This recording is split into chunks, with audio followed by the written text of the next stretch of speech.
லூக்கா நற்செய்தி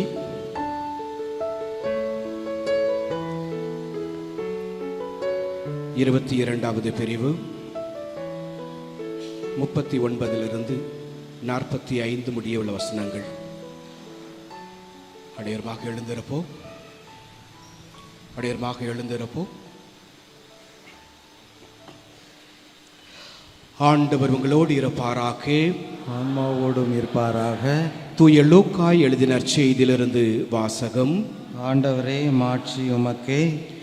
இயேசு அங்கிருந்து புறப்பட்டு தம் வழக்கப்படி ஒலிவமலைக்கு சென்றார். சீடர்களும் அவரை பின்தொடர்ந்தார்கள். அந்த இடத்தை அடைந்ததும் அவர் அவர்களிடம், சோதனைக்கு உட்படாதிருக்க இறைவனிடம் வேண்டுங்கள் என்றார். பிறகு அவர் அவர்களை விட்டு கல்லறி தூரம் விலகிச் சென்று முழந்தாள் படியிட்டு இறைவனிடம் வேண்டினார். தந்தையே, உமக்கு விருப்பமானால் இத்துன்பக் கிண்ணத்தை என்னிடமிருந்து அகற்றும். ஆனாலும் என் விருப்பப்படி அல்ல, உம் விருப்பப்படியே நிகழட்டும் என்று கோரினார். அவர் இறை வேண்டலை முடித்துவிட்டு எழுந்து சீடர்களிடம் வந்தபோது அவர்கள் துயரத்தால் சோர்வுற்று தூங்கிக் கொண்டிருந்ததை கண்டார். அவர்களிடம், என்ன உறங்கிக் கொண்டா இருக்கிறீர்கள்? சோதனைக்கு உட்படாதிருக்க விழித்திருந்து இறைவனிடம் வேண்டுங்கள் என்றார். இது ஆண்டவரின் அருள்வாக்கு. கிறிஸ்துவே உமக்கு புகழ். அனைவருமாக அமருவோம்.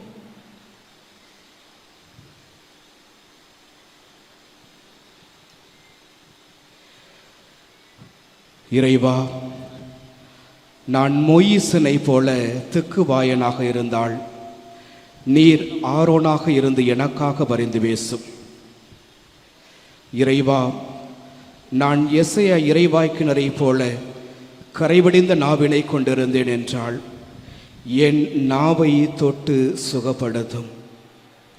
இறைவா, நான் சிறுவனாக இருக்கின்றேனே, எவ்வாறு உம் இறை வார்த்தையை புரிந்து கொள்வேன் என்று எரேமியா இறைவாய்க்கினரை போல தயங்குகின்றேன் என்றால், அஞ்சாதே மகனே, உன்னை விடுவிக்க நான் உன்னோடு இருக்கின்றேன் என்று என்னை கரம் தாங்கி வழி நடத்தும். இறைவா, நான் எசேக்கியேல் இறைவாய்க்கினரை போல எவ்வாறு உம் இறை வார்த்தை இதனை இம்மக்களுக்கு அறிவிப்பேன் என்று தயங்கி தடுமாறுகின்றேன் என்றால், உம் இறை வார்த்தை நிறைந்த ஏட்டுச் சுருளை என் வாயிலே திணித்து மெல்ல வைத்து வயிற்றிலிருந்து எழுப்பப்படுகின்ற உமது இறை வார்த்தையினால் இவர்களை நிரப்பியருளும். ஆமேன்.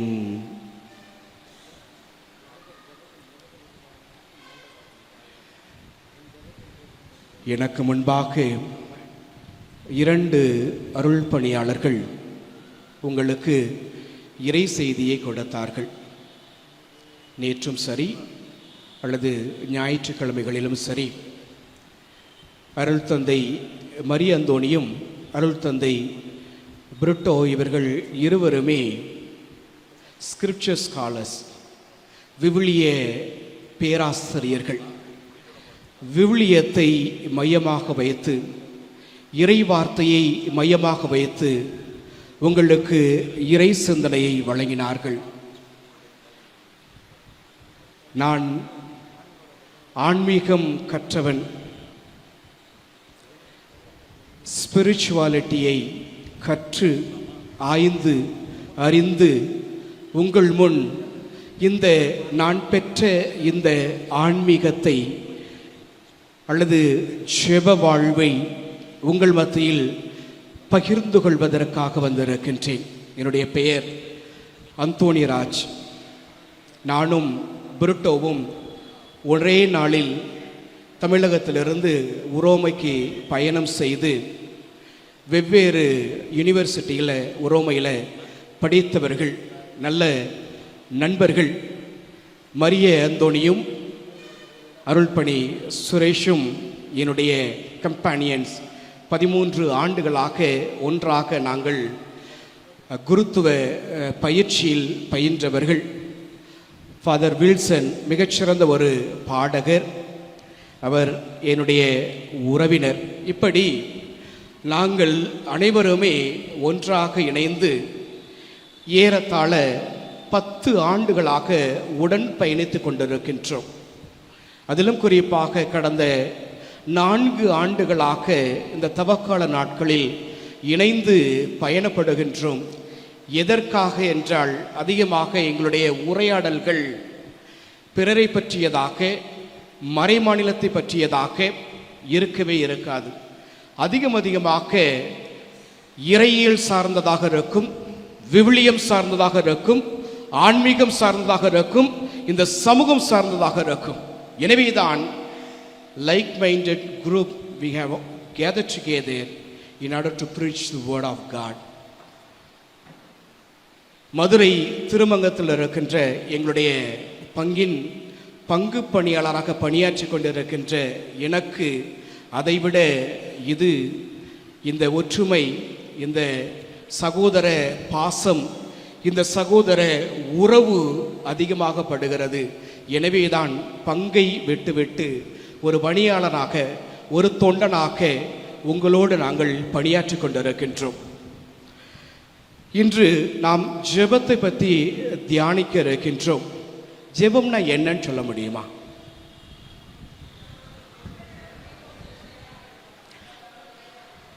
ஆண்டவரோடு, சூப்பர், சரியா சொன்னீங்க, ஆண்டவரோடு உரையாடல் செய்வது. சூப்பர், சந்தோஷம். நமக்கும் இறைவனுக்குமான உறவு. சூப்பர். வேற அவ்வளவுதானா? ஆண்டவரோடு நாம் உரையாடல் செய்கின்றோம். ஆண்டவர் நம்மோட உரையாடல் செய்யலையா?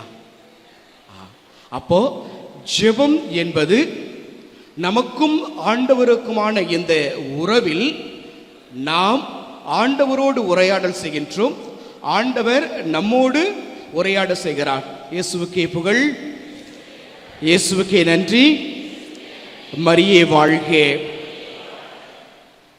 அப்போ ஜெபம் என்பது எனக்கும் ஆண்டவருக்குமான இந்த உரையாடல்.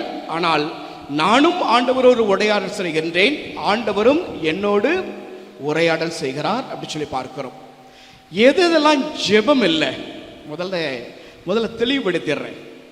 ஒவ்வொன்றா பார்ப்போம். இந்த ஆன்மீகத்தினுடைய தன்மை என்ன அப்படின்னு சொல்லி பார்ப்போம்.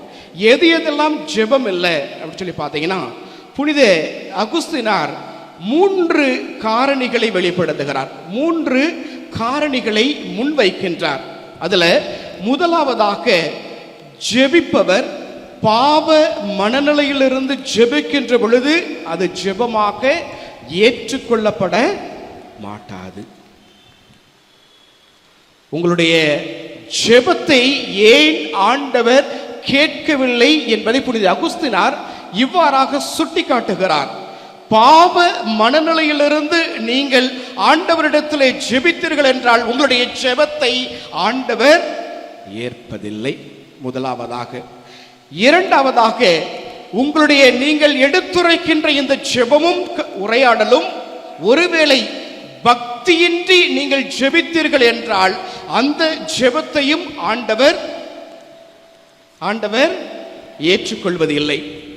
மூன்றாவதாக, உங்களுக்கென்று ஒரு விருப்ப நிலையில் நீங்கள் ஆண்டவரிடத்திலே ஜெபிப்பீர்கள், ஆனால் கடவுளுக்கென்று ஒரு விருப்பம் இருக்கும், கடவுள் இதை உங்களுக்கு செய்ய வேண்டும் என்று அவர் உங்களுக்கு முடிவு செய்து வைத்திருப்பார். அதன் அடிப்படையில் தான் உங்களுடைய ஜெபமானது ஏற்றுக்கொள்ளப்படும். அப்போ இந்த ஜெபத்தை நாம் செய்கின்ற இந்த ஜெபம் எப்படிப்பட்டதாக இருக்க முடியும்? ஜெபம்னா என்னன்னு நம்ம பார்த்தோம். எதெல்லாம் ஜெபம் இல்லை அப்படி சொல்லி நம்ம பார்த்தோம். இப்போ ஒரு ஜெபத்தினுடைய காரணிகள் என்ன அப்படின்னு பார்த்தீங்கன்னா, ஒரு ஜெபத்துல 4 காரணிகள் இருக்க வேண்டும். ஒரு ஜெபத்துல 4 காரணிகள் இருக்க வேண்டும். இயேசுவுக்கே புகழ், இயேசுவுக்கே நன்றி, இயேசுவுக்கே நன்றி, மரியே வாழ்க, மரியே வாழ்க. ஒரு ஜெபத்திற்கு 4 காரணிகள் இருக்க வேண்டும். அந்த 4 காரணிகளைத்தான் திருத்தூதர்கள் ஜெபிக்க கேட்கின்ற பொழுது எங்களுடைய நம்பிக்கையை மிகுதியாக்கும் அப்படின்னு சொல்லி கேட்டாங்க. எங்களுடைய நம்பிக்கையை மிகுதியாக்கும் கேட்டாங்க. அப்போ இவருடைய நம்பிக்கையை மிகுதியாக்க வேண்டும் என்றாலும் அல்லது எங்களுக்கு ஜெபிக்க கற்றுத்தாரும் அப்படின்னு கேட்ட பொழுதும் லூக்கா நற்செய்தி 11வது பிரிவு 2 தொடங்குகிற வசனங்கள்ல அந்த விண்ணுலகில் இருக்கிற எங்கள் தந்தையே என்கின்ற இந்த ஜெபத்தில் இந்த 4 காரணிகளும் உள்ளடங்கி இருக்கிறது. முதலாவதாக கடவுளை போற்றி புகழ்ந்து ஆராதிக்க வேண்டும். ஜெபத்தினுடைய முதல் காரணி என்னன்னு பார்த்தீங்கன்னா,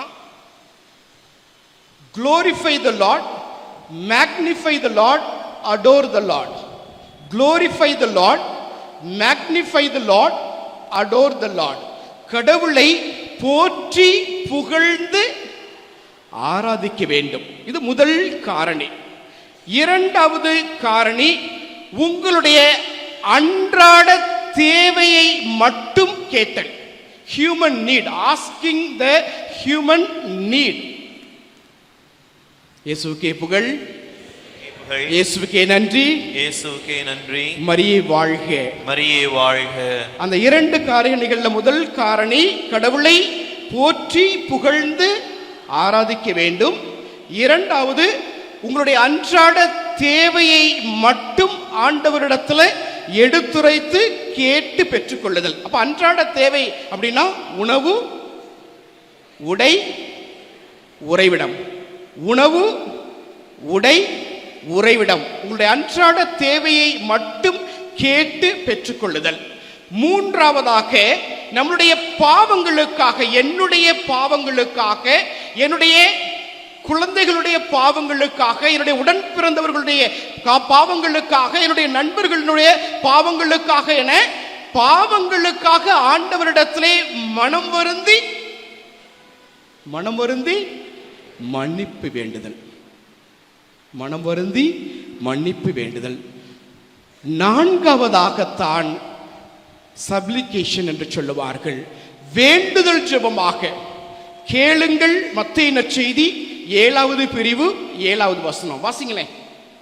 மத்தேயு நற்செய்தி 7வது பிரிவு. அதுதான் வேண்டுதல் ஜெபமாக கேட்பதற்கான அழைப்பை ஆண்டவர் தருகிறார். ஜெபத்துல இந்த 4 காரணிகளும் இருந்தால் மட்டுமே அது ஜெபமாக ஆண்டவர் ஏற்றுக்கொள்ளுகிறார் அப்படின்னு சொல்லி பார்க்கிறோம். அப்போ இந்த வேண்டுதல் ஜெபம் எப்படிப்பட்டதாக இருக்கணும் அப்படின்னு சொல்லி பார்த்தீங்கன்னா 7:7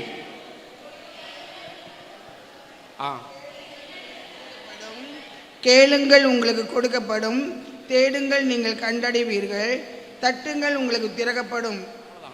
அவ்வளவுதான். நம்முடைய வேண்டுதல் ஜெபங்கள் எப்படிப்பட்ட வேண்டுதல் ஜெபங்களாக இருக்கணும் அப்படின்னு சொல்லி பார்த்தீங்கன்னா, கேளுங்கள் உங்களுக்கு கொடுக்கப்படும், தேடுங்கள் நீங்கள் கண்டடைவீர்கள், தட்டுங்கள் உங்களுக்கு திறக்கப்படும் என்ற நிலையில நாம் ஆண்டவரை கேட்கின்ற பொழுது, தேடுகின்ற பொழுது, அவருடைய இதய கதவுகளை தட்டுகின்ற பொழுது நம்முடைய ஜெபங்களை ஆண்டவர் ஏறெடுத்து பார்க்கிறார் அப்படின்னு சொல்லி நம்ம பார்க்கிறோம். சரிதானே? சூப்பர். அப்போ விவிலியத்துல ஒரு சில மாந்தர்கள் எந்தெந்த காலகட்டத்தில் எப்படிப்பட்ட முன் உதாரணங்களாக இருக்கிறார்கள் அப்படின்னு சொல்லி பார்ப்போம்.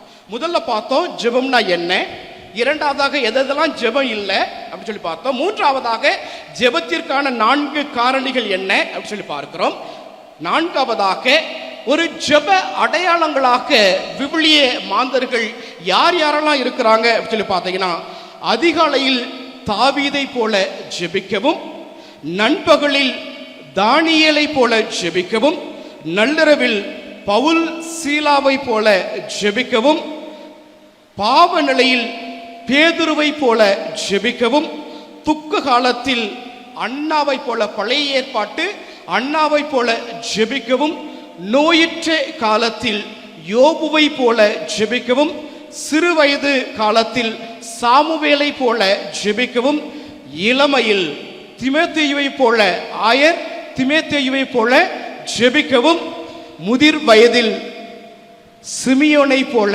ஜெபிக்கவும், இறப்பில் அல்லது இறக்கும் தருவாவில் ஸ்தேவானை போல ஜெபிக்கவும், வேலையை துவங்குகின்ற பொழுது எபினேசர் கல்லை போல நாம் ஜெபிக்கவும், வேலையை முடிக்கின்ற பொழுது சாலமோனை போல நாம் ஜெபிக்கவும், எல்லா வேளையிலும் எந்த வேளையிலும் நாம் இயேசுவை போல ஜெபிக்க அழைக்கப்படுகிறோம். Price the Lord, praise the Lord, Praise the Lord. இயேசுவுக்கே புகழ், இயேசுவுக்கே புகழ், இயேசுவுக்கே நன்றி, இயேசுவுக்கே நன்றி. மரியே வாழ்க, மரியே வாழ்க. ஹalleluya, hallelujah, hallelujah, hallelujah, hallelujah, hallelujah, hallelujah, hallelujah, hallelujah, hallelujah, hallelujah. ஹalleluya. எப்படிப்பட்ட ஜெப மனிதர்களாக நாம் மாற வேண்டும் என்பதற்கு இந்த விவிலிய மாந்தர்கள் சாட்சிகளாக இருப்பதை நாம் பார்க்க வேண்டும். அப்போ எந்த வேளையிலும் எல்லா வேளையிலும் நாம் இயேசுவை போல ஜெபிக்க வேண்டும் என்றால் லூக்கா நற்செய்தியாளர் 12 இடங்களில் இயேசுவை போல ஜெபிக்க நம்மை அழைப்பு விடுகின்றார்.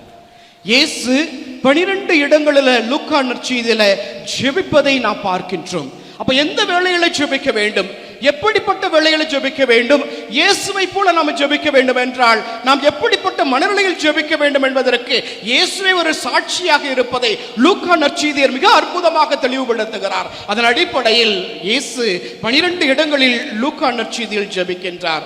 முதலாவதாக லூக்கா நற்செய்தி 3வது பிரிவு 21வது வசனம், இயேசு திருமுழுக்கு பெற்ற பொழுது ஜெபிப்பதை பார்க்க முடியும். இரண்டாவதாக லூக்கா நற்செய்தி 4வது பிரிவு 1வது வசனம், சோதனைக்கு முன்பாக ஜெபிப்பதை பார்க்க முடியும். மூன்றாவதாக லூக்கா நற்செய்தி 4வது பிரிவு 42வது வசனம், பலர் குணம் பெற்ற பின்பாக இயேசு ஜெபிப்பதை பார்க்க முடியும். நான்காவதாக லூக்கா நற்செய்தி 5வது பிரிவு 16வது வசனம், நோய்களை குணப்படுத்திய பின் இயேசு ஜெபிப்பதாக பார்க்கின்றோம். ஐந்தாவதாக லூக்கா நற்செய்தி 6வது பிரிவு 12வது வசனத்தில் 12 இயேசு தெரிந்தெடுப்பதற்கு முன்பாக ஜெபிப்பதை பார்க்க முடியும். ஆறாவதாக லூக்கா நற்செய்தி 9வது பிரிவு 10வது வசனம், அப்பம் பலுகி பெருகச் செய்த புதுமைக்கு அல்லது நிகழ்வுக்கு முன்பாக பின்பாக ஜெபிப்பதை நாம் பார்க்க முடியும். அதைத்தான் 7வது ஜெபமாக லூக்கா நற்செய்தி 9வது பிரிவு 18வது வசனத்தில் பார்க்க முடிகிறது. 8ஆவதாக லூக்கா நற்செய்தி 9வது பிரிவு 28வது வசனத்தில் தாபோர் மலையில் இயேசு ஜெபிப்பதை பார்க்க முடியும். 9ஆக லூக்கா நற்செய்தி 11வது பிரிவு 1வது வசனத்தில் சீடர்களுக்கு ஆண்டவர் ஜெபிக்க கற்றுக் கொடுப்பதற்கு முன்பாக ஜெபிப்பதை காண முடியும். 10ஆவதாக லூக்கா நற்செய்தி 22வது பிரிவு 41வது வசனத்தில் கெத்சமனி தோட்டத்தில் ஆண்டவர் இரத்த வியர்வை வியர்த்து ஜெபிப்பதை பார்க்க முடியும். 11ஆவதாக லூக்கா நற்செய்தி 23வது பிரிவு 34வது வசனத்தில் தந்தையே இவர்களை மன்னியும், இவர்கள் செய்வது இன்னதென்று அறியாமல் செய்கிறார்கள் என்று கல்வாரி மலையில விண்ணுக்கும் மண்ணுக்கும் இடையில் 3 ஆணிகளால் 5 காயங்களால் தொங்கிக் கொண்டிருக்கின்ற அந்த ஆண்டவர் நமக்காக மன்னிப்பு வேண்டி ஜெபிப்பதை பார்க்க முடியும். 12ஆவதாக லூக்கா நற்செய்தி 23வது பிரிவு 46வது வசனத்திலே தந்தையே என் ஆவியை உம் கரங்களில் ஒப்படைக்கின்றேன் என்று தன்னையே முழுமையாக அர்ப்பணித்து ஜெபமாக பார்க்க முடிகிறது. 12 இடங்களில் ஜெபித்த ஆண்டவர். இயேசுவுக்கே புகழ், இயேசுவுக்கே நன்றி, மரியே வாழ்க. 12 இடங்களில் ஜெபித்த ஆண்டவர் 4 நிலைப்பாடுகளை எடுக்கின்றார்.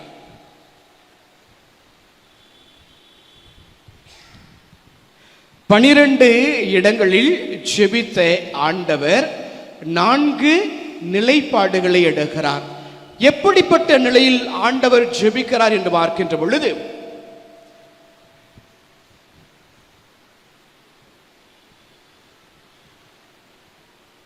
திருத்தூதர் பணி 1வது பிரிவு 14வது வசனம் இவைகளில் பார்க்க முடியும். குழுமமாக இணைந்து அவர்கள் ஜெபிப்பதை பார்க்க முடியும். திருத்தூதர் பணி 1வது பிரிவு 14 தொடங்குகின்ற அந்த வசனங்களில் குழுமமாக இணைந்து ஜெபிப்பதை பார்க்க முடியும். ஆனால் இவை ஜெபத்தினுடைய படிநிலைகள், துவக்க காலம். எப்படி அப்படின்னு சொல்லி பார்த்தீங்கன்னா, ஆதாம் ஏவாளுக்கு பின்பாக யார் 2 பேரு? காயினும் ஆவேலும் எப்படி ஜெபித்தார்கள்? காணிக்கையை ஒப்பு கொடுத்து ஜெபித்தார்கள். தொடக்க நூல் 18வது பிரிவில் ஆபிரகாம் எப்படி ஜெபித்தார்? தொடக்க நூல் 18வது பிரிவில் ஆபிரகாம் சோதோம் நகருக்காக பரிந்து பேசி ஜெபிப்பதை பார்க்க முடியும். எப்பொழுதெல்லாம் தவறு செய்தார்களோ, பாவம் செய்தார்களோ, அது தாவீதாக இருக்கலாம், இஸ்ரவேல் மக்களாக இருக்கலாம், அல்லது நினிவே மக்களாக இருக்கலாம், தவறு செய்கின்ற பொழுது எப்படி ஜெபித்தார்கள்? சாம்பல் பூசி, சாக்கு உடை உடுத்தி, நோன்பிருந்து, தவம் செய்து, தங்களுடைய பாவங்களுக்காக, விடுதலைக்காக, மீட்புக்காக, இறப்பிலிருந்து விடுதலையை பெறுவதற்காக ஜெபிப்பதை பார்க்க முடியும்.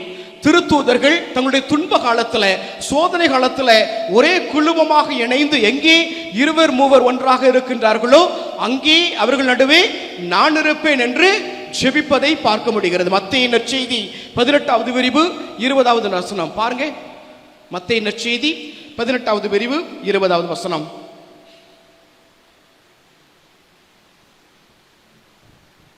யாராவது வாசிங்க.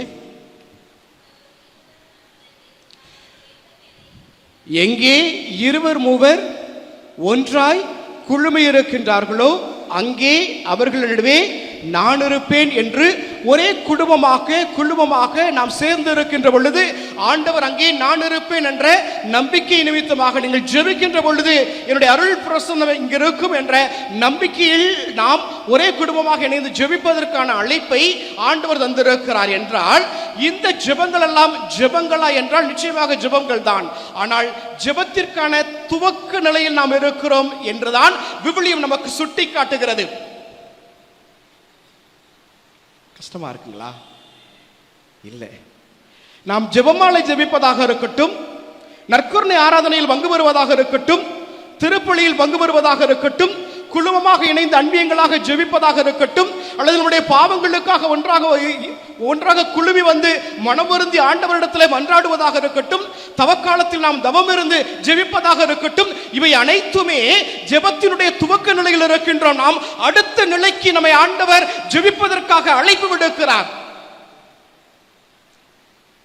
அது எப்படிப்பட்ட ஜெபமாக இருக்க முடியும் என்பதைத்தான் இந்த 12 இடங்களிலும் ஆண்டவர் 4 காரணிகளை பின்பற்றி ஜெபிக்கின்றார். முதலாவதாக, ஜெபம் என்பது தனிமையில் சென்றுதான் ஆண்டவர் ஜெபிப்பதை பார்க்க முடியும்.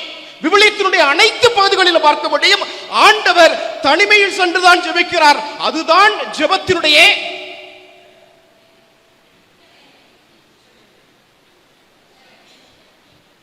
இதெல்லாம் படிநிலைகள். ஜெபமாலை ஜெபிப்பது, திருப்பலியில் பங்கேற்பது, ஆராதனையில் பங்கேற்பது, பாவங்களுக்காக மனமருந்தி ஆண்டவரிடத்தில் மன்னிப்பு வேண்டுவது, இதெல்லாம் படிநிலைகள், ஒவ்வொரு படிநிலைகள். ஆனால் ஜெபம் என்பது ஆண்டவர் அழகாக கற்றுத் தருகிறார். தனிமையில் சென்று இரண்டாவதாக அதிகாலை பொழுதை தெரிந்தெடுத்து, தனிமையில் சென்று அதிகாலை பொழுதை தெரிந்தெடுத்து, மூன்றாவதாக மலைப்பகுதியை அல்லது பாலைவன பகுதியை தெரிந்தெடுத்து, மலைப்பகுதிக்கு சொல்லுகிறார் அல்லது பாலைவன பகுதிக்கு செய்கிறார். ஏன் போறாரு? அங்கதான் எந்த டிஸ்டர்பன்ஸுமே இருக்காது. அப்போ பாலைவன பகுதியிலும் மலைப்பகுதிக்கும் சென்று அவர் ஜெபிக்கின்ற பொழுது 2 நிலைகளில் ஜெபிக்கின்றார். அல்லது வேண்டுதல் ஜெபமாக ஒரு நிகழ்வுக்கு முன்பாகவும் ஒரு நிகழ்வுக்கு பின்பாகவும் ஜெபிப்பதை பார்க்க முடியும். இந்த 12 இடங்களில் பார்த்தீங்கன்னா ஒவ்வொரு நிகழ்வுக்கு, முக்கியமான நிகழ்வுக்கு முன்பாகவும் நிகழ்வுக்கு பின்பாகவும் ஜெபிப்பதை பார்க்க முடியும். முன்பாக அப்படி சொன்னா அது வேண்டுதல் ஜெபமாக, பின்பாக அப்படி சொன்னா அது நன்றி ஜெபமாக ஜெபிப்பதை வெறும் வேண்டுதல் ஜெபத்தோடு விட்டுட்டு எல்லாம் நடந்ததுக்கு அப்புறம் நாம நம்ம வேலையை பார்த்துட்டு போயிடுறோம் இல்லையா? நிறைய வீடுகளுக்கு ஃபாதர்ஸுங்க பிளஸிங் போகும்போது சில பேர் நாங்கள் இது கோயிலுக்கு வரணும், ஞாயிற்றுக்கிழமை மட்டும் வருவோம், ஞாயிற்றுக்கிழமை மட்டும் வந்தால் போதும், ஞாயிற்றுக்கிழமை கிறிஸ்தவர்களாக இல்லையா? ஏன்னா அவங்களுக்கு கேட்டதெல்லாம் கிடைச்சிருச்சு. ஆனா அந்த கிடைச்சதுக்கான நன்றியை வெளிப்படுத்த அவர்கள் தவறிவிட்டு நான் தனிமையில் இருக்கின்றேனே, எனக்கு யாருமே இல்லை என்கின்ற புலம்பக்கூடிய ஒரு நிலையை அவர்கள் எடுக்கிறார்கள். ஆனால் ஆண்டவர் தனிமையை தெரிந்தெடுத்து அதிகாலை பொழுதை அல்லது சூரியன் உதயமாவதற்கு முன்பாக, தாயே, சூரிய மறைவிலிருந்து சூரியன் உதயமாகுகின்ற அந்த நேரத்தை மட்டுமே ஆண்டவர் பயன்படுத்தி ஜெபிப்பதை பார்க்க முடியும். அது மட்டுமல்ல, மலைப்பகுதியை அல்லது பாலைவன பகுதியை தெரிந்தெடுத்து ஒரு ஜெபம், வேண்டுதல் ஜெபமாகவும் நன்றி ஜெபமாகவும் வெளிப்படுத்துவதை பார்க்க முடியும். ஆனா இன்னைக்கு நமக்கு கொடுக்கப்பட்ட தலைப்பு என்ன? நமக்கு கொடுக்கப்பட்ட தலைப்பு என்ன? நம்முடைய துன்ப வேளையிலும் கஷ்டமான வேளையிலும் கண்ணீர் வடிக்கின்ற காலத்தில் நாம எப்படி ஜெபிக்க வேண்டும்? ஜெபம்னா நமக்கு என்னன்னு தெரிஞ்சிச்சு, அப்படிதானே? ஜெபம்னா நமக்கு என்னன்னு தெரிஞ்சிருச்சு. ஆனால் நம்முடைய துன்ப வேளைகளில், கஷ்டமான காலங்களில் நாம் எப்படி ஜெபிக்க வேண்டும் என்பதை மீண்டும் வாசிங்க. லூக்கா நற்செய்தி 22வது பிரிவு 43வது வசனம். அப்போது விண்ணகத்திலிருந்து ஒரு தூதர் அவருக்கு தோன்றி அவரை வலுப்படுத்தினார். அவரோ மிகுந்த வேதனைக்குள்ளாகவே இறைவனிடம் வேண்டிக் கொண்டிருந்தார். அவரது வியர்வை பெரும் இரத்த துளிகளை போல தரையில் விழுந்தது. அவர் வேதனையோடும் இரத்த துளிகளோடும் கவலையோடும் கண்ணீரோடும் ரத்தம் சிந்துதலோடும் ஜெபிக்கின்ற பொழுது ஒரு பகுதியில் வானதூதரும் இன்னொரு பகுதியில் மூன்று மூன்று மூன்று மூன்று மூன்று திருத்தூதர்களும் அவருக்கு உறுதுணையாக இருந்து ஜெபிப்பதை பார்க்க முடிகிறது. ஜெபம் என்கின்ற பொழுது நாம் தனிமையில் சென்று ஜெபிக்க நாம் அழைக்கப்படுகிறோம். ஆனால் நாம் கவலையோடு இருக்கின்ற பொழுது, கண்ணீரோடு இருக்கின்ற பொழுது, தனிமையில் இருக்கின்ற பொழுது, போராட்டத்தில் இருக்கின்ற பொழுது, துன்ப வேளையில் இருக்கின்ற பொழுது, பாடுகளோடு இருக்கின்ற பொழுது, சாத்தானுடைய தொல்லையில் இருக்கின்ற பொழுது நாம் பிறரை அருகில் வைத்து ஜெபிக்க நாம் அழைக்கப்படுகின்றோம். இயேசு என்கின்ற மனிதனுக்கே ஒரு தூதுவரும் 3 திருத்தூதர்களும் தேவைப்பட்டார்கள் என்றால் நமக்கு யாரெல்லாம் தேவைப்படுகிறார்கள் என்பதை ஒரு புகழ்ச்சி பாடல் பாடிய பின்பாக நாம் தெரிந்து கொள்வோம், அறிந்து கொள்வோம். இயேசுவுக்கே புகழ், இயேசுவுக்கே நன்றி, மரியே வாழ்க.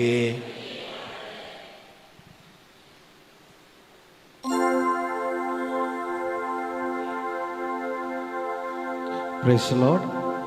Hallelujah. இயேசுவுக்கே புகழ், இயேசுவுக்கே நன்றி. நாம் அனைவரும் எழுந்து நிற்போம், உற்சாகமாக கைகளை தட்டி சேர்ந்து பாடுவோம். இயேசு எனக்கு போதும், இயேசு எனக்கு போதும், என் வாழ்வில் என்றும் நிம்மதி. சொல்லுமா? இயேசு எனக்கு போதும், இயேசு எனக்கு போதும், என் வாழ்வில் என்றும் நிம்மதி. நம்பிக்கையோடு எல்லாரும் இயேசு எனக்கு போதும், இயேசு எனக்கு, என் வாழ்வில்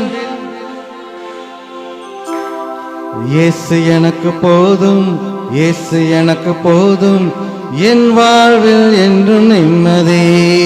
சொல்லுமா? இயேசு எனக்கு போதும், இயேசு எனக்கு போதும், என் வாழ்வில் என்றும் நிம்மதி. Price the Lord. எல்லோரும் கைகளை தட்டி உற்சாகமாக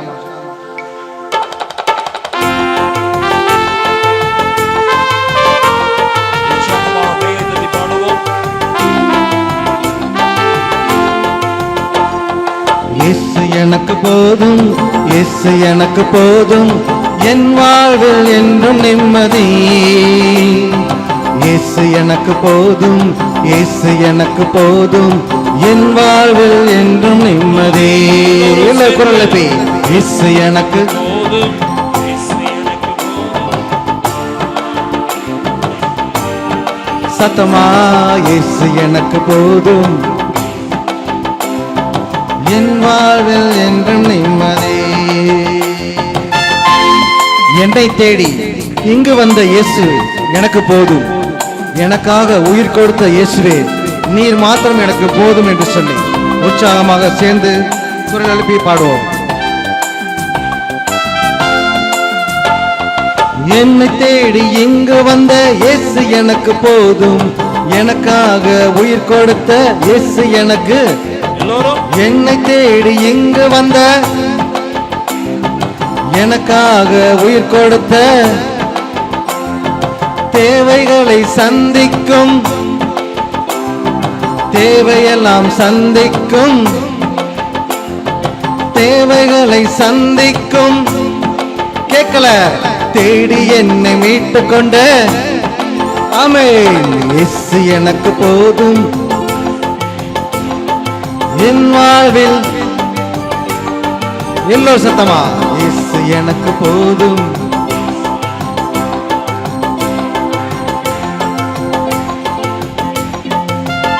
நோயெல்லாம் தீர்ந்துவிடும், இயேசு எனக்கு போதும். பேயெல்லாம் விரட்டிவிடும், இயேசுவே நீர் மாத்திரம் போதும் என்று சொல்லி புகழ்ந்து பாடுவோமா.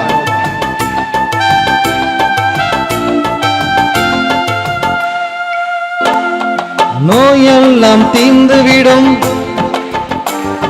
பேயெல்லாம் விரட்டிவிடும், இயேசு எனக்கு போதும் நோயெல்லாம் தீர்ந்துவிடும், இயேசு எனக்கு போதும் பேயெல்லாம் விரட்டிவிடும், இயேசு எனக்கு போதும் தடைகள் எல்லாம் விலகிவிடும், இயேசு எனக்கு போதும் தளராதே என்று சொல்லும் இயேசு எனக்கு போதும் அபிஷேக தைலமாம், இயேசு எனக்கு போதும் அழகான தெய்வமாம், இயேசு எனக்கு போதும் தாயை போல் தேற்றுகின்ற, இயேசு எனக்கு போதும் தந்தை போல் சுமக்கின்ற.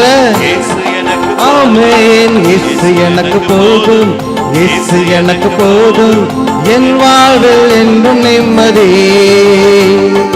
இயேசு எனக்கு போதும், இயேசு எனக்கு போதும், என் வாழ்வில் என்றும் நிம்மதி. எல்லாரும் இயேசு எனக்கு போதும், இயேசு எனக்கு போதும், என் வாழ்வில் என்றும் நிம்மதி. இயேசு எனக்கு போதும், இயேசு எனக்கு போதும், என் வாழ்வில் என்றும் நிம்மதி.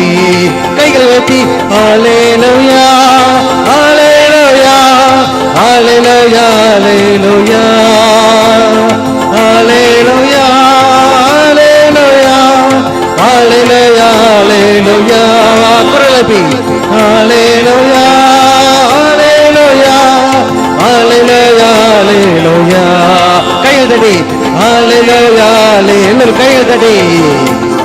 இயேசு எனக்கு போதும், இயேசு எனக்கு போதும், என் வாழ்வில் என்றும் நிம்மதி.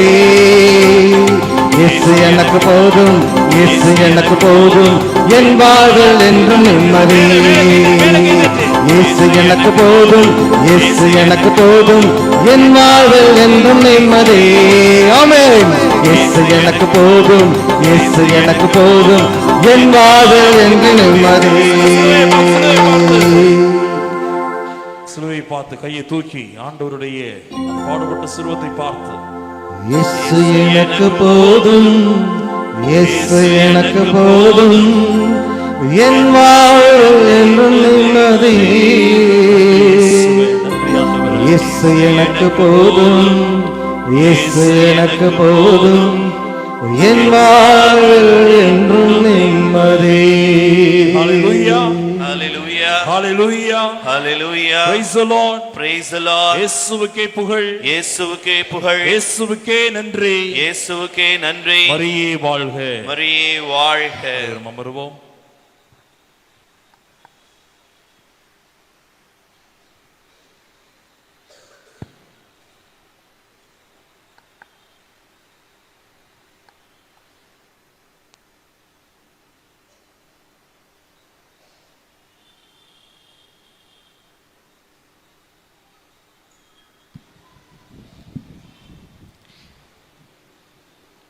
இயேசுவுக்கே புகழ், இயேசுவுக்கே நன்றி. மரியே வாழ்க. ஜெபம்னா என்னன்னு பார்த்தோம். எதெல்லாம் ஜெபம் இல்லை அப்படின்னு சொல்லி பார்த்தோம். ஜெபத்திற்கான காரணிகள்லாம் என்னன்னு அப்படி சொல்லி பார்த்தோம். விவிலிய மாந்தர்களை போல நாம் எப்படி ஜெபிக்க வேண்டும் அப்படி சொல்லி பார்த்தோம். எல்லா வேளைகளிலும் எல்லா சூழலிலும் இயேசுவை போல ஜெபிக்கணும் அப்படி சொன்னால் நமக்கு 4 நிலைப்பாடு எடுத்து நாம் ஜெபிக்க வேண்டும் அப்படி சொல்லி பார்த்தோம். ஆனால் துன்ப வேளையில், கஷ்டமுள்ள வேளையில், கவலையுற்ற வேளையில், கண்ணீர் வடிக்கின்ற காலங்களில், சோர்ந்து போன நிலையில், துயரமான சோகமான காலத்தில் நாம் எப்படி ஜெபிக்க வேண்டும் என்றால் துணைக்கு யாராவது அழைத்து நாம் ஜெபிக்க அழைக்கப்படுகின்றோம். அதில் ஆண்டவருக்கு உறுதுணையாக வானதூதரும் 3 அப்போஸ்தலர்கள் இருப்பதை போல நமக்கும் உறுதுணையாக ஒரு வானதூதரை, ஒரு அப்போஸ்தலரை ஆண்டவர் நமக்கு தந்திருக்கிறார். என்னுடைய அனுபவத்திலிருந்து 2 இடங்களில் நான் பங்கு தந்தையாக பணி செய்திருக்கிறேன். சகோதரர்களை 4 ஆண்டுகளாக வழிநடத்தி இருக்கின்றேன். குழந்தைகளை, அனாதை குழந்தைகளுக்காக 2 ஆண்டுகளாக தவமிருந்து அவர்களை வாழ வைத்திருக்கின்றேன். இந்த அனுபவத்திலிருந்து உங்களுக்கு சொல்ல ஆசைப்படுகிறேன். 2 ஒரு தூதர், ஒரு திருத்தூதர் என 2 ஆண்டவர் நமக்கு தந்திருக்கிறார். அதில் ஒருவர் புனித பதுவை அந்தோணியார். அதில் ஒருவர் புனித பதுவை அந்தோணியார். எதற்காக நான் இந்த பதுவை அந்தோணியாரை சுட்டி காட்டுகிறேன்? ஒருவேளை என்னுடைய பெயர் அந்தோணிராஜ் என்பதனாலா? ஒருவேளை என்னுடைய தந்தையினுடைய பெயர் அந்தோணி என்பதனாலா? ஒருவேளை என்னுடைய பெரியப்பாவினுடைய பெயர் அந்தோணி என்பதனாலா? ஒருவேளை என்னுடைய பங்கு அளவந்தான்குளம் அந்தோணியார் பங்கு என்பதனாலா? ஒருவேளை என்னுடைய அழைத்தல் புளியமொட்டி புனித பதுவை அந்தோணியாருடைய அந்த சன்னதியில் கிடைத்தது என்பதற்காகவா என்றால் அதற்கும் மேலாக அப்பாற்பட்ட நிலையில் ஒரு திருத்தூதரை ஆண்டவர் நமக்கு அருமையாக அற்புதமாக தந்திருக்கிறார். எவ்வாறு என்று பார்க்கின்ற பொழுது புனித பதுவை அந்தோணியார் இறக்கின்ற பொழுது காம்போ சாம் பியரோ என்கின்ற, இத்தாலியில காம்போ சாம் பியரோ என்கின்ற பதுவாவுக்கு அருகில் இருக்கின்ற ஒரு இடத்தில் ஓராண்டுகளாக தனிமையில் மரத்தில் அமர்ந்து ஜெபித்திருக்கின்ற அந்த வேளையில் தான் இறக்கப் போகிறோம் என்பதை அறிந்து அங்கிருக்கின்ற எங்களுடைய சகோதரர்களிடத்திலே நான் தாயின் மடியில் இறக்க வேண்டும், மாதர் தே தோமினி என்கின்ற எங்களுடைய பதுவாவில் இருக்கின்ற அந்த தாயினுடைய அடியில் தான் இறந்து அடக்கம் செய்யப்பட வேண்டும் என்ற விருப்ப நிலையில் பதுவை அந்தோணியாரை நடக்க இயலாத நிலையில் குதிரை வண்டியில் அழைத்து வருகின்ற பொழுது அது லேட் ஆயிருச்சு. அவரை அழைச்சிட்டு வர்றதுக்கு என்ன ஆயிடுச்சு? லேட் ஆயிருச்சு. அதனால பதுவா செல்லுகின்ற வழியிலேயே ஆர்ச்சல்லா என்கின்ற அந்த பகுதியிலேயே அவர் இறந்து விடுகிறார். எங்களுடைய 2ஆம் சபையை சார்ந்த புனித கிளாரா மௌனமட அந்த துறவு மடத்தில் வைத்து ஆர்ச்சல்லா என்கின்ற பகுதியிலேயே இறந்து விடுகிறார்.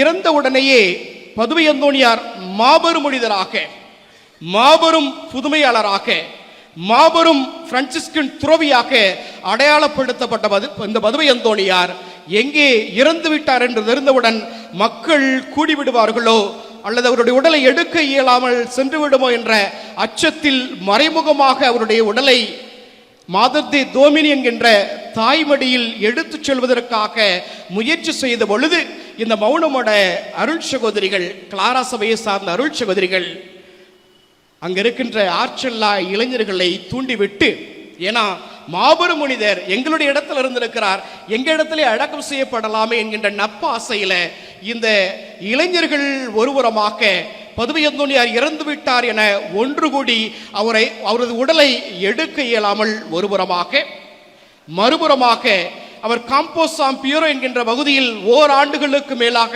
வசித்ததால் அவர் அங்குதான் அடக்கம் செய்யப்பட வேண்டும் என அந்த பகுதி மக்கள் ஒருபுறமாக போராட, மூன்றாவதாக பதுவா நகரத்தில் இருக்கின்ற மேயர்களும் அல்லது ஆயர்களும் அல்லது எங்களுடைய சபையை சார்ந்த மாநில தலைவர்களும் ஒன்று கூடி அவர் மாதத்தை தோமினி குழுமத்தில் தான் அடக்கம் செய்யப்பட வேண்டும் என போராட, ஜூன் மாதம் 13ஆம் தேதி செவ்வாய்க்கிழமை அன்று மரித்த புனித பதுவை அந்தோணியார் 4 நாட்களாக அவரது உடலை ஆர்ச்செல்லாவில் வைத்து போராடிய பின்பாக, இறுதியாக பல போராட்டங்களுக்கு பின்பாக 3வது நாள் மறைமுகமாக ஒரு போட்டெல்லாம் வரிசையா கால்வாயில போட்டு அந்த போட்டு வழியா அவரோட உடலை தூக்கிட்டு போகணும்னு சொல்லி பார்த்தா, அங்க ஆர்ச்சலா இளைஞர்கள் போட்டை கம்பியால குத்தி குத்தி குத்தி நொறுக்கி அவருடைய உடலை எப்ப காரணத்தை முன்னிட்டும் எடுத்துட்டு போகக்கூடாது அப்படி சொல்லி போராடி இறுதியிலே ஜூன் மாதம் 17ஆம் தேதி கிபி 1231ஆம் ஆண்டு வெள்ளிக்கிழமை அன்று புனித பதுவை அந்தோணியாருடைய உடலை ஆர்ச்செல்லாவிலிருந்து அத்தனை பேருடைய சம்மதத்தோடு மாதர்தே தோமினி என்கின்ற தாயின் மடியில் அடக்கம் செய்வதற்காக எடுத்து சென்ற பொழுது அதிசயமாக, அற்புதமாக, புதுமையாக, ஆச்சரியமாக யார் யாரெல்லாம் புனித பதுவை அந்தோணியாருடைய உடலுக்காக போராடினார்களோ அத்தனை பேரும் மனமாற்றம் பெற்றவர்களாக கையிலே ஒளியேந்தி, அத்தனை பேரும் செருப்பு இல்லாம கையிலே ஒளியேந்தி நடைப்பயணமாக பதுவை அந்தோணியாருடைய உடலை தூக்கி சுமந்து வந்து அவரை மாதர்தே தோமினி என்கின்ற அந்த தாயின் மடியில் அடக்கம் செய்தப்பட்டு, எப்பொழுதெல்லாம் யார் யாரெல்லாம் எந்த வேண்டுதலுக்காக, எந்த ஜெபத்திற்காக, எந்த தேவைக்காக மன்றாடினார்களோ அத்தனை பேருக்கும் ஏராளமான புதுமைகளை பெற்று தந்தவர் இந்த புனித. நல்ல கைதட்டுங்க, நல்ல கைதட்டுங்க.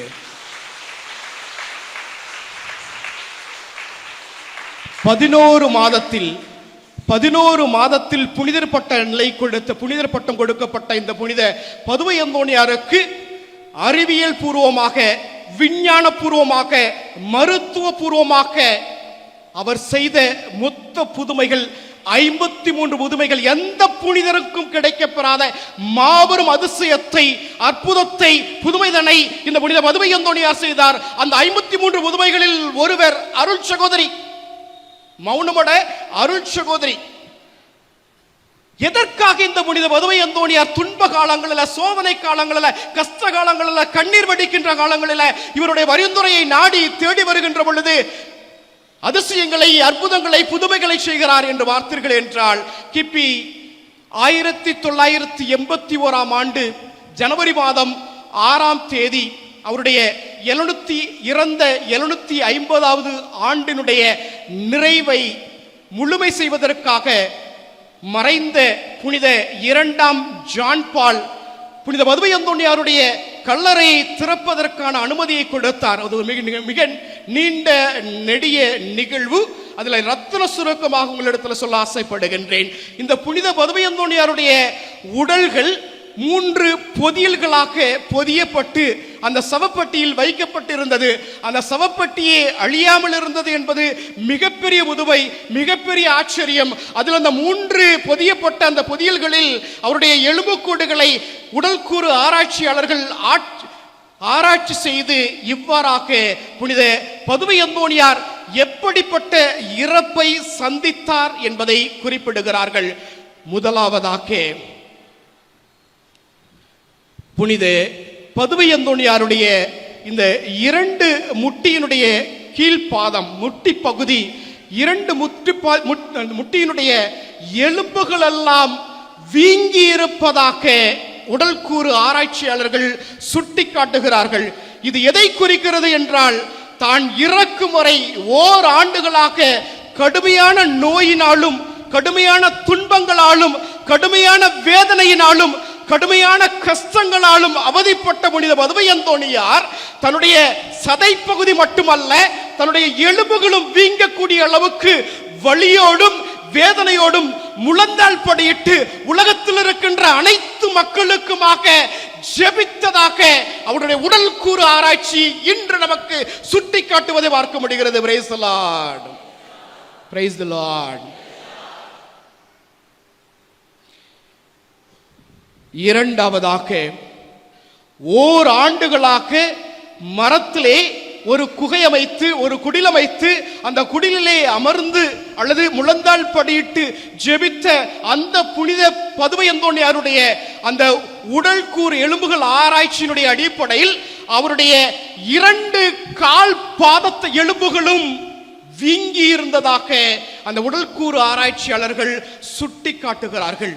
எதற்காக என்று பார்க்கின்ற பொழுது அவர் சிசிலி தீவிலிருந்து அசிசியை நோக்கி ஏறத்தாழ 6000 கிலோமீட்டர் தொலைவு நடைப்பயணமாகவே வந்திருக்கிறார். தன்னுடைய வாழ்நாள் முழுவதும் நடந்து இறை வார்த்தையை போதித்திருக்கிறார், இறை வார்த்தையை வாழ்வாக்கி இருக்கிறார், இறை வார்த்தைக்கு சாட்சியாக வாழ்ந்திருக்கிறார். எனவே ஓராண்டுகளாக இந்த குகையிலே இந்த புனித பதுமை அந்தோணியார் ஜெபித்தாலும் பல ஆண்டுகளாக இந்த 2 கால் பாதங்களும் வீங்கிய நிலையிலே, அவருடைய எலும்புகள் கூட வீங்கிய நிலையிலே வேதனையோடும் துன்பத்தோடும் துயரத்தோடும் கஷ்டத்தோடும் தான் உங்களுக்காக எனக்காக இந்த பதுமை அந்தோணியார் ஜெபித்திருக்கிறார் என்பதைத்தான் இந்த உடல் கூறு ஆராய்ச்சி நிரூபிக்கின்றது. Praise the Lord, praise the Lord.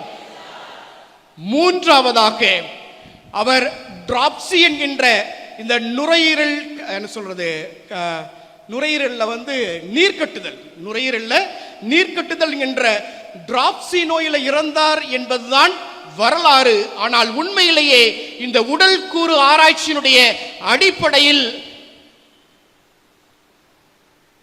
நெஞ்சில சளி கட்டி அந்த சளியினுடைய உச்சத்துல இந்த பதுமை அந்தோணியார் இறந்திருக்கிறார்.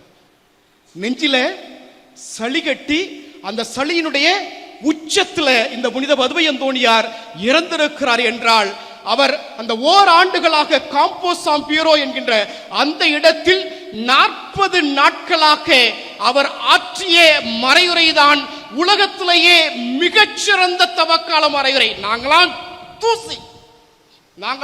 தூசியிலும் தூசி. உலகத்திலேயே மிகச்சிறந்த தவக்கால மறையுரையாக புனித பதுமை அந்தோணியார் இந்த 40 நாட்களாக ஆற்றிய அந்த தவக்கால மறையுரை தான் உலகத்திலேயே மிகச்சிறந்த மறையுரையாக இன்று வரை போற்றப்படுகிறது. நீங்க வேணா போய் வாசித்து பாருங்க.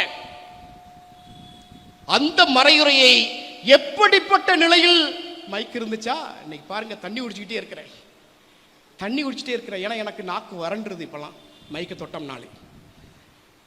அப்போ வறண்ட நிலையில, சளி பிடிச்ச நிலையில, நுரையீரல் சளிகட்டின நிலையில, அந்த துன்பகரமான சூழலிலும் இறை வார்த்தையை வந்திருக்கின்ற அனைத்து மக்களுக்கும் தன்னுடைய இறுதி மூச்சு வரை போதித்தவர் புனித பதுவை அந்தோணியார்.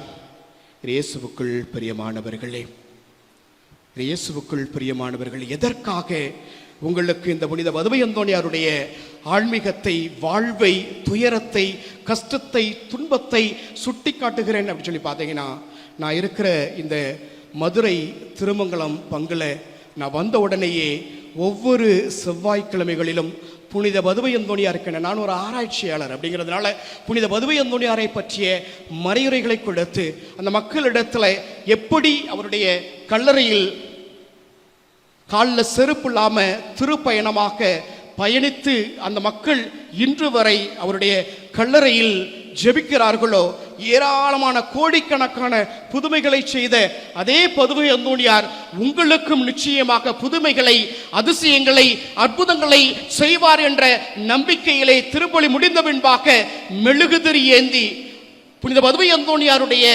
பக்தி மாலையை, பாடலை பாடி பவனியாக்க ஆலயத்தை சுற்றி ஜெபித்து அந்த மக்களிடத்திலே ஒவ்வொரு செவ்வாய்க்கிழமையும் ஜெபிக்கின்ற பொழுது ஒரு உண்மையை தெரிந்து கொள்ளுங்கள். வெறும் 4 புதுமைகளை மட்டும்தான் நான் உங்களிடத்திலே சுட்டிக்காட்ட விரும்புகிறேன். அந்த 4இல் முதலாவதாக, முதல் வாரம், நான் தொடங்கின முதல் வாரம், ஒரு அம்மா லின்சி அப்படிங்கிற ஒரு அம்மா, ஏன்னா சுரேஷுக்கு தெரியும் லின்சி அப்படிங்கிற அந்த அம்மாட்ட நீங்க பண்ணு கொடுங்கம்மான்னு சொல்லி கேட்டேன். பதுமை அந்தோணியார்ட்ட உங்களுக்கு என்ன ஜெப வேண்டுதல் இருக்குதோ அதை கேட்டு நீங்க பண்ணு கொடுங்கம்மா அப்படின்னு சொல்லி கேட்டேன். அந்த அம்மா உன் நம்பிக்கையோடு அங்க வந்திருக்கின்ற அனைத்து மக்களுக்கும் பண்ணு கொடுத்தாங்க. அடுத்த வாரம் அவங்க சொன்னாங்க, ஃபாதர் நீங்க கேட்டீங்கிறதுக்காக வேண்டி ஒரு கருத்தை மையமாக வைத்து பண்ணு கொடுத்து புனித பதுமை அந்தோணியாருடைய பரிந்துரையை நாடி நான் வேண்டினேன். பல ஆண்டுகளாக நிலப்பிரச்சனையில் இருக்கின்ற இந்த நிலமானது இப்ப எங்க கைக்கு வந்திருக்குது, ஏன்னா அது எங்க சொத்து. Price the Lord. நல்ல கை தட்டுங்களேன்.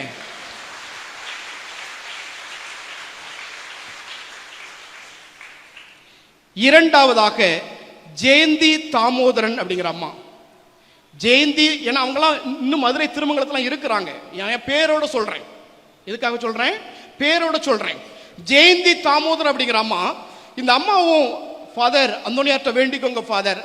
சரிம்மா, நானும் வேண்டிக்கிறேன். நீங்களும் ஏதாவது ஒரு கருத்தை மையமாக வைத்து மதுவை அந்தோனியார் இடத்துல வேண்டுங்க அப்படின்னு சொன்ன உடனேயே அந்த அம்மா ஒரு கருத்தை மையமாக வேண்டி இருக்கிறார்கள். அவங்க அற்புதமாக வந்து சொன்னார்கள். ஒரு 2 மாசத்துக்கு முன்னால ஃபாதர் அந்தோனியார்ட்ட போய் நான் வாரம் அவன் நல்ல பக்தியான அம்மா தான், வாரம் நான் வந்து வேண்டின ஃபாதர், நம்பிக்கையோட வேண்டின ஃபாதர். கிட்டத்தட்ட 2 வருஷமா என்னுடைய லாக்கர் சாவி அங்க உள்ள தங்க நகை இருக்குது, லாக்கர் சாவியை தொலைச்சிட்டாங்க. அதை எடுக்க நான் ஏகப்பட்ட ப்ரொசீஜர் இருக்குது, அதனால லாக்கர் சாவி தொலைச்சிட்டேன். 2 வருஷமா தேடிக்கிட்டு இருந்த அந்த சாவி ஒரு குட்டி பர்ஸ்ல ஒரு ஸ்லாப்ல ஒரு பேப்பர் எல்லாம் பொதிஞ்ச ஒரு இடத்துக்கு அடியில போய் இந்த இது இருந்தது ஃபாதர். அதை எதேச்சியாக பதுவை அந்தோனியார் தான் அந்த சாவியை காட்டி கொடுத்தார். அது மட்டுமல்ல, அந்த லாக்கர்ல 2 ஆண்டுகளுக்கு மேலாக திறக்கப்படாத அந்த லாக்கரில் இருந்த நகைகளும் அப்படியே இருந்தது. அந்தோனியாருடைய உதவி என்று சுட்டி காட்டுகிறார்.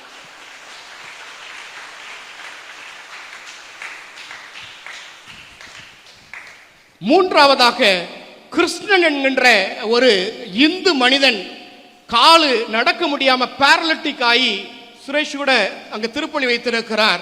அப்பொழுது நடக்க இயலாமல் அப்படிதான் வருவார், பேரலிட்டிக் ஆகி முடியாது வருவார்.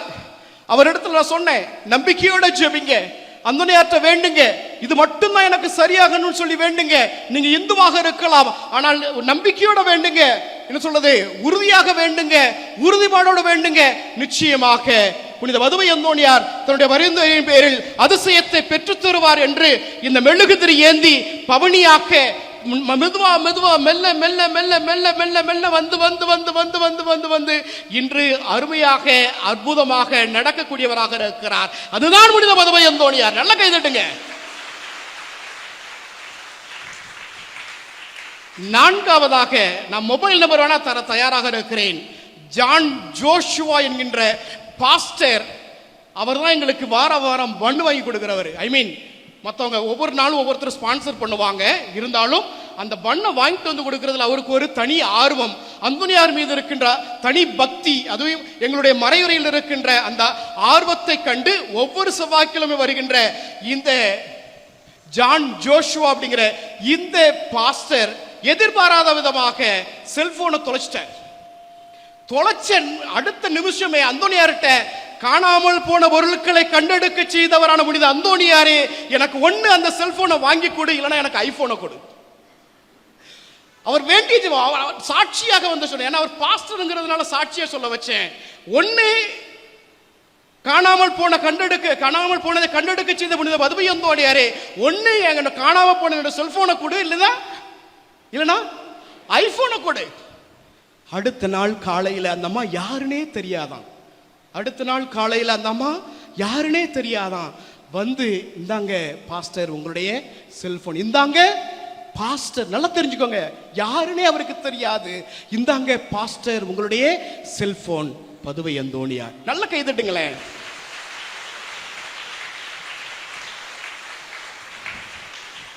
கோடி வள்ளல் இந்த புனித பதுவை அந்தோனியார் இடத்துல நான் ஐடிஐ முடிச்சுட்டு 12ஆம் வகுப்பு முடிச்சுட்டு ஐடிஐ முடிச்சுட்டு வீட்டில் இருக்கும்போது, ஓராண்டு வீட்டோட சேர்ந்து விவசாயம் பண்ணிட்டு இருக்கும்போது எதிர்பாராத விதமா வயிற்று வலி, ஏறத்தாழ 8 ஆண்டுகளுக்கு மேலாக கோயில் பக்கமே போகாதவன், பக்கத்தில் புளியம்பட்டி இருந்ததுனால திடீரென ஒரு தூண்டுதல், திடீரென ஒரு ஆர்வம், திடீரென எப்படியாவது சரி செய்ய வேண்டும். மருத்துவமனைக்கு போனேன். அல்சரா இல்ல, கேன்சரா இல்ல, வலி இருக்குது, என்னன்னு தெரியல, எந்த மருத்துவராலும் சொல்ல முடியல.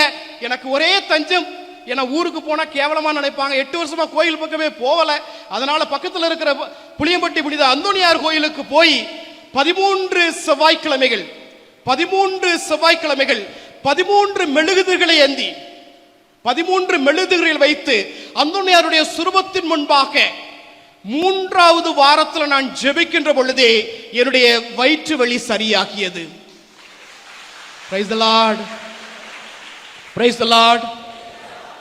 6வது வாரத்திலே 13 மெழுகுதிரிகளை ஏந்தி ஜெபிக்கின்ற பொழுது 6வது வாரத்திலேயே இறையழைத்தல் எனக்கு புளியம்பட்டி புனித பதுவை அந்தோணியாருடைய திருத்தலத்தில் வைத்தார். 8 ஆண்டுகளாக கோயிலுக்கு செல்லாத, கோயில் பக்கமே திரும்பி பார்க்காத ஒரு பிரஜையை, ஒரு மனிதனை, ஒரு பாவியை புனித பதுவை அந்தோணியார் தன்னுடைய பரிந்துரையின் பேரில் அழைத்து வந்திருக்கிறார் என்றால் நீங்களும்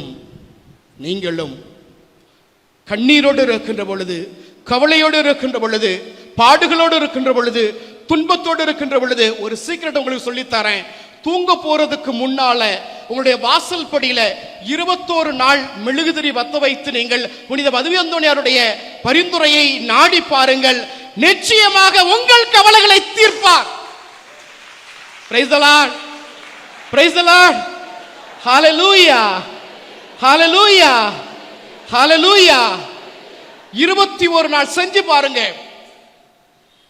இன்னும் கடினமாக இருக்கிறது, வேண்டுதல் நிறைவேற்றப்படவில்லை, உண்மையிலே நான் சோகத்தில் இருக்கின்றேன், துன்பத்தில் இருக்கின்றேன், பாடுகளில் இருக்கிறேன் என்றால் 13 வாரங்கள் அல்லது 13 நாட்கள் தொடர்ந்து 13 மெழுகுதிரிகளை புனித பதுவை அந்தோணியாருடைய திருப்பாதத்தில் வைத்து நீங்கள் ஜெபித்து பாருங்கள். நிச்சயமாக புனித பதுவை அந்தோணியார் கோடி அற்புதர், நம்புங்கள், ஜெபியுங்கள் என்ற நம்பிக்கையோடு இந்த பதுவை அந்தோணியாரிடத்திலே நாம் பரிந்துரையை நாடுகின்ற பொழுது நிச்சயமாக இந்த ஆண்டவரிடத்திலே அவர் முழுமையாக நமக்கு பெற்றுத்தரக்கூடியவராக இருக்கிறார். மூன்றாவதாக ஒருவேளை உங்களுக்கு சாத்தானுடைய விடியில் இருக்கின்றீர்கள் என்றால், மனக்குழப்பத்தில் இருக்கின்றீர்கள் என்றால், சாத்தானுடைய விடியில் இருக்கின்றீர்கள் என்றால், மனக்குழப்பத்தில் இருக்கிறீர்கள் என்றால், புனித பதுவை அந்தோணியார் தன்னுடைய வாழ்நாள் முழுவதுமாக திருச்சிலுவையை சுமந்தவராக அவர் ஜெபித்த, சாத்தான் ஓட்டுகின்ற ஜெபம்தான் இந்த ஜெபத்தை தூங்க செல்வதற்கு முன்பாக திருச்சிலுவையை ஏந்தி 4 பகுதிகளில், 4 திசைகளில் அல்லது 8 திசைகளில் நீங்க இந்த ஜெபத்தை சொல்லி தூங்கி பாருங்க. சாத்தானாவது, ஒன்னாவது பேயாவது, பிசாசாவது, குழப்பமாவது, மண்ணாவது, அத்தனையையும் தூக்கி எறிகின்ற, அத்தனையையும் விரட்டி அடிக்கின்ற அந்த சக்தியை, ஆற்றலை இந்த திருச்சுரூபத்தின் வழியாக, அந்த ஜெபத்தின் வழியாக புனித பதுவை அந்தோணியார் பெற்றுத்தரக்கூடியவராக இருக்கிறார். அந்த ஜெபம் தான் இதோ ஆண்டவருடைய திருச்சிலுவை, சத்துருக்களே ஓடி ஒளியுங்கள், யூதா கோத்திரத்தின் சிங்கம் தாவீதின் சந்ததியில் ஜெயங்கொண்டார். அல்லேலூயா, அல்லேலூயா, அல்லேலூயா. இது அப்படியே நீங்கள் ஜெபித்து 4 திசையுமாக அல்லது 8 திசையுமாக ஜெபித்து நீங்கள் தூங்கி பாருங்கள். நிச்சயமாக உலகத்துல கிடைக்காத சொர்க்கத்தை நிச்சயமாக நீங்களும் பெறுவீர்கள். நிச்சயமாக நீங்களும் பெறுவீர்கள். இயேசுவுக்கே புகழ், இயேசுவுக்கே நன்றி, மரியே வாழ்க. இது ஒரு திருத்தூதர் புனித பதுவை அந்தோணியாரை மாபெரும் திருத்தூதராக ஆண்டவர் இயேசு நமக்கு தந்திருக்கிறார். எதற்காக என்றால், நான் சொல்லுவேன், உலகத்தில் 2 மனிதர்கள் தான் தங்களுடைய வாழ்நாள் முழுவதும் வேதனைகளோடும் துன்பங்களோடும் போராட்டங்களோடும் வாழ்ந்து ஜெபித்து முட்டிக்கால் வலிக்க, என்ன சொல்றது, முட்டிக்கால் எலும்புகள் வீங்க, கால்பாதம் வீங்க, நுரையீரல்ல சளி கட்டி ஜெபிக்க ஒரே புனித பதுவை அந்தோணியார்.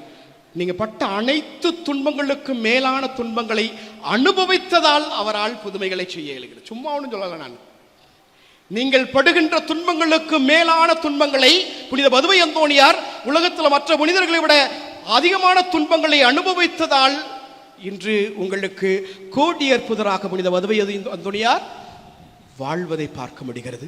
2வது நபர் புனித பதுவை அந்தோணியாரை விட மாபெரும் புனிதராக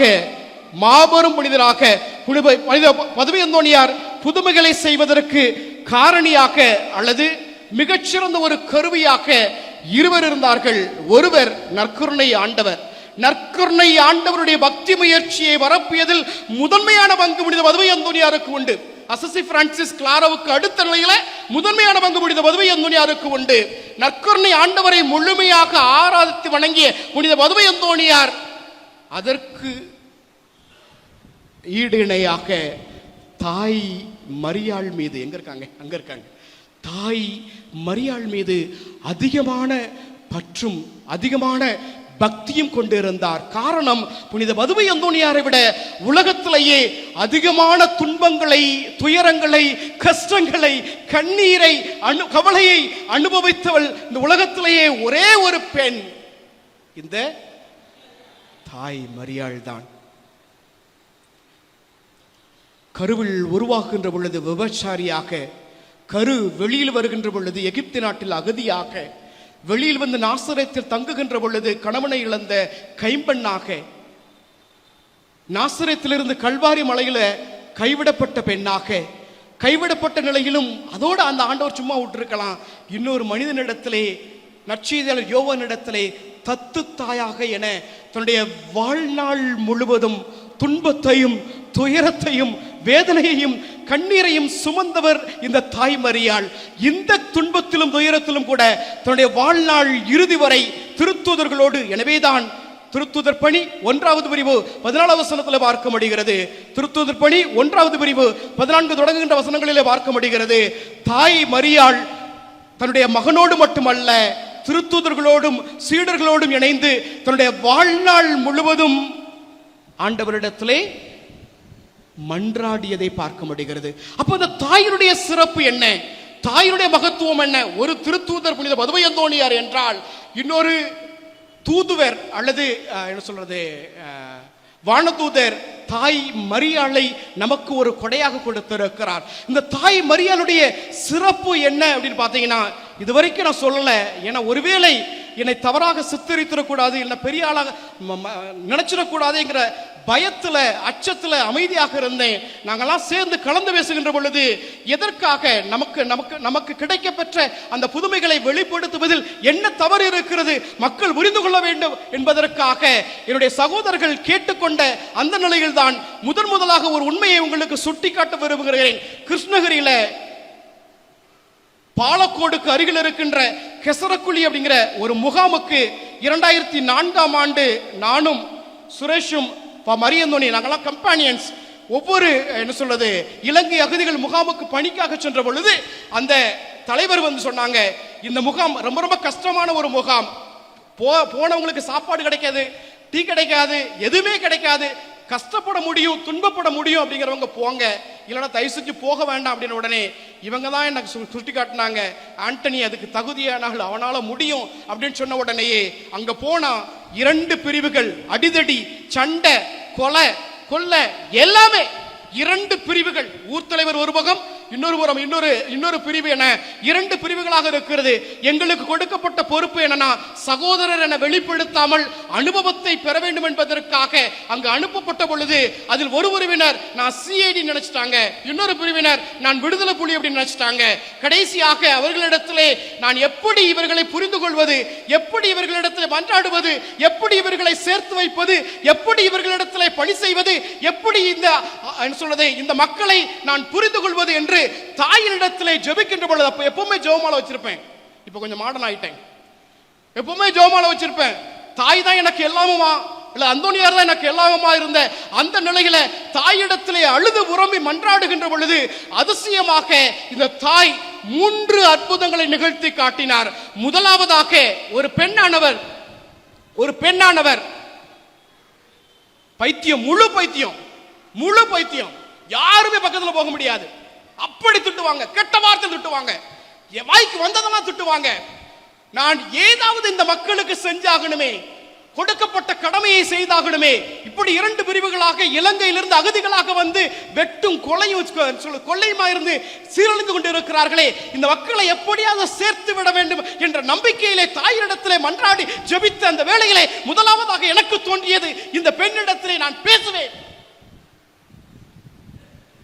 இந்த பெண்ணிடத்திலே நான் சொல்வேன், இந்த பெண்ணிடத்திலே உரையாடல் செய்வேன், இந்த பெண்ணிடத்தில் நிச்சயமாக நான் கொஞ்ச நேரமாவது நான் அமர்ந்திருப்பேன். அந்த பெண் அமைதியாக இருக்க வேண்டும் என தாயிடத்திலே மன்றாட்டி ஜெபித்த பின்பாக அந்த பெண்ணிடத்தில் சென்ற பொழுது 1 மணி நேரமாக அந்த பெண் எந்த வார்த்தையும் பேசாமல் அமைதியாக கேட்டுக்கொண்டு இருந்தார். இயேசுவுக்கே புகழ், இயேசுவுக்கே நன்றி, மரியே வாழ்க. இரண்டாவதாக, திடீரென இரவு நேரத்தில் இப்படி நடந்த நிகழ்வை கேட்ட அந்த மக்களுக்கு பயங்கர ஆச்சரியம். என்னடா இந்த மனுஷன் அப்படி சொல்லி பயங்கர ஆச்சரியம். திடீரென எதிர்பாராத விதமாக இரவு ஒரு 9 மணி இருக்கும். தம்பி வாங்க வாங்க வாங்க, ஒருத்தர் சாக கிடக்கிறாரு, ஆஸ்பத்திரியில தூக்கிட்டு வந்துட்டாங்க, சாக கிடக்கிறாரு, நீங்க தான் நல்லா ஜெபிக்க கூடியவங்களா தெரியுறீங்க, வாங்க வந்து ஜெபிங்க அப்படின்ன உடனே கொஞ்ச நேரம் வெயிட் பண்ணுங்க, கொஞ்ச நேரம் வெயிட் பண்ணுங்க.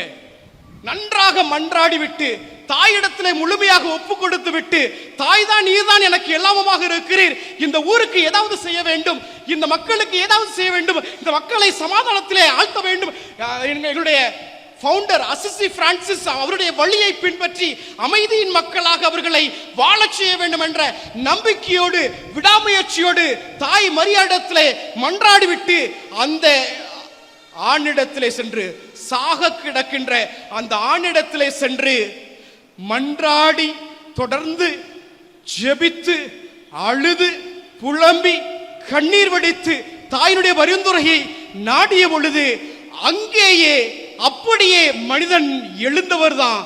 அவ்வளோ ஹெல்த்தியா எழுந்திருச்சாருங்க.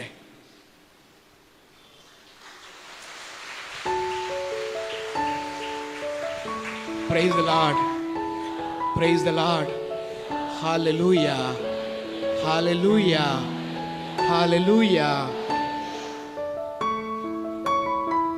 இதை கண்கூடாக அனுபவித்த அந்த மக்கள் ஒன்று கூடி, நான் வருவதற்கு முதல் நாள் அவர்களுக்கு இருக்கிற எல்லா பிரச்சனைகளையும் பேசி தீர்த்து, அவர்கள் 2 குழுமமும் சமாதானத்தோடு ஒற்றுமையோடு அங்கே அவர்கள் உறவாடிவிட்டு, அவர்களை உறவாடச் செய்துவிட்டு, சமாதானம் அவர்களிடத்திலே முழுமையாக பெற்றது என்பதை அறிந்த பின்பாக, நான் எங்களுடைய சகோதர குழுமத்தோடு இணைந்து வந்த பின்பாக அடுத்த ஆண்டு அந்த இடத்துல இருந்து ஒரு இன்விடேஷன் எனக்கு வந்துச்சு. அந்த இன்விடேஷன் 2 பெருந்தலைகளாக பிரச்சனைகளோடும் சொல்றது போராட்டத்தோடும் அங்கே கொலை முயற்சியோடும் வெட்டுக்குத்தோடும் வாழ்ந்து கொண்டிருந்த 2 குழுமத்தினுடைய தலைவர்ல இந்த குழுமத்தினுடைய பொண்ணுக்கும் இந்த குழும தலைவருடைய ஆணுக்கும் திருமணம் ஏற்பாடு செய்யப்பட்டது.